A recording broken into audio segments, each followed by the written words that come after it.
અમે તો ઘણા બધા સરસ કાર્યક્રમો ભેગા કરીએ છીએ, અલગ અલગ શહેરો ફરીએ છીએ ગુજરાતના, પણ દિવાળી ઉપર મારું નવું પુસ્તક આવ્યું છે. આજકાલ લોકોને બહુ લાંબુ વાંચવું નથી ગમતું, તો એમ વિચાર્યું કે ચાલો મારા કોટ્સ લઈ અને પુસ્તક બનાવીએ. તો આ લગડી પુસ્તક હું તમને આપું. ઓલી લગડીના ભાવ બહુ વધી ગયા છે, પણ આ અમારું ભાવ છે તે ઉચકીને ખિસ્સામાં રાખીને જઈ શકાય. Thank you so much. તમે આ ગિફ્ટ આપી છે તો હું તમને સામે એક ગિફ્ટ આપું છું. અને આ લગડી એવી છે કે દરેક માણસ પોતાના ઘરમાં રાખવી પડે. ઇમરજન્સી હાર્ટ કીટ છે. હવે જઈને હું આના વિશે કહું તો આ ખાલી 30 રૂપિયા કરતા ઓછી કિંમતની 7 દવાઓ છે. કોઈને બી 30 રૂપિયા કરતા ઓછી કિંમત, 30 રૂપિયા કરતા બી ઓછી છે.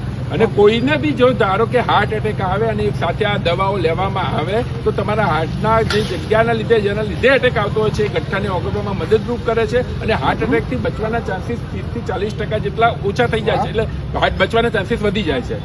તો તમારા માધ્યમથી હું તમારા ચાહકોમાં બી એ કરવા માંગુ છું કે આની જે ઇમરજન્સી કિટની જે દવાઓ છે એ પોતાના ઘરમાં રાખે, પોતાના ફેમિલી મેમ્બર્સ જોડે રાખે અને તમે કદાચ કોઈની જાન બચાવવામાં મદદરૂપ બની શકો. બહુ સરસ. આ નવી વાત જાણી. પેલી છાતી ઉપર CPR ટેકનિક વિશે તો મેં જાણેલું, પણ આજે આ જાણ્યું કે ભાઈ આવી દવાઓ જો આપણે ભેગી રાખીએ તો કોઈનું જીવન બચાવવામાં મદદરૂપ થાય. ડેફિનેટલી. અને આવા નવા વિચારો લોકોને આપતા જ. ના, થેન્ક યુ. અને આ કઈ દવાઓ છે કોમેન્ટ બોક્સની અંદર લખેલી છે, તો ભૂલ્યા વગર તમારા ફેમિલી મેમ્બર્સ માટે આ કીટ તૈયાર રાખજો. Thank you.